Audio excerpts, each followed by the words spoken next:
ಆಡಳಿತದಲ್ಲಿ ಸಿಕ್ಕಾಪಟ್ಟೆ ಪರಿಣಾಮವನ್ನ ಬೀರೋದ್ರಿಂದ once for all ಮುಗಿಸ್ಕೊಂಡು ಬಂದ್ರೆ ಬೆಟರ್. ಒಂದು ವೇಳೆ ಬದಲಾವಣೆ ಅಂತ ಅಂದ್ರೆ ಮುಖ್ಯಮಂತ್ರಿಗಳು ಯಾವ್ಯಾವ ಡಿಮ್ಯಾಂಡ್ಗಳನ್ನ ಇಡಬಹುದು? ಬದಲಾವಣೆ ಅನಿವಾರ್ಯ ಆದ್ರೆ ಕೆಪಿಸಿಸಿ ಅಧ್ಯಕ್ಷರು ಬದಲಾಗಬೇಕು.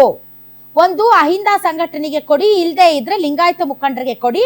ಅಹಿಂದಾಗೆ ಕೊಡೋದಾದ್ರೆ ಸತೀಶ್ ಜಾರಕಿಹೊಳಿ ಅವರಿಗೆ ಕೊಡಿ. ಯಾಕಂದ್ರೆ 2028ಕ್ಕೆ ನೀವು ಇಡೀ ಭಾರತವನ್ನ ನೋಡಿದಾಗ ಅಹಿಂದ ಮತಗಳು ಡಿಸೈಡಿಂಗ್ ಫ್ಯಾಕ್ಟರ್ಸ್ ಆಗಿರೋದ್ರಿಂದ ನೀವು ಅಹಿಂದ ವರ್ಗದ ನಾಯಕರಿಗೆ ಕೆಪಿಸಿಸಿ ಅಧ್ಯಕ್ಷ ಸ್ಥಾನವನ್ನ ಕೊಡಿ.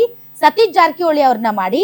ಇಲ್ಲದಿದ್ರೆ ಪ್ರಬಲ ಸಮುದಾಯ, ಅದರಲ್ಲೂ ಕೂಡ ಲಿಂಗಾಯತರು ಏನು ರಾಜ್ಯದಲ್ಲಿ ಕಾಂಗ್ರೆಸ್ನಿಂದ ವೀರೇಂದ್ರ ಪಾಟೀಲ್ ಆದ್ಮೇಲೆ ದೂರ ಹೋಗಿದ್ದಾರೆ, ಅವ್ರು ಮತ್ತೆ ವಾಪಸ್ ಬರ್ಬೇಕಂದ್ರೆ ಈಶ್ವರ್ ಖಂಡ್ರೆ ಅವ್ರಿಗೆ ಕೊಡಿ.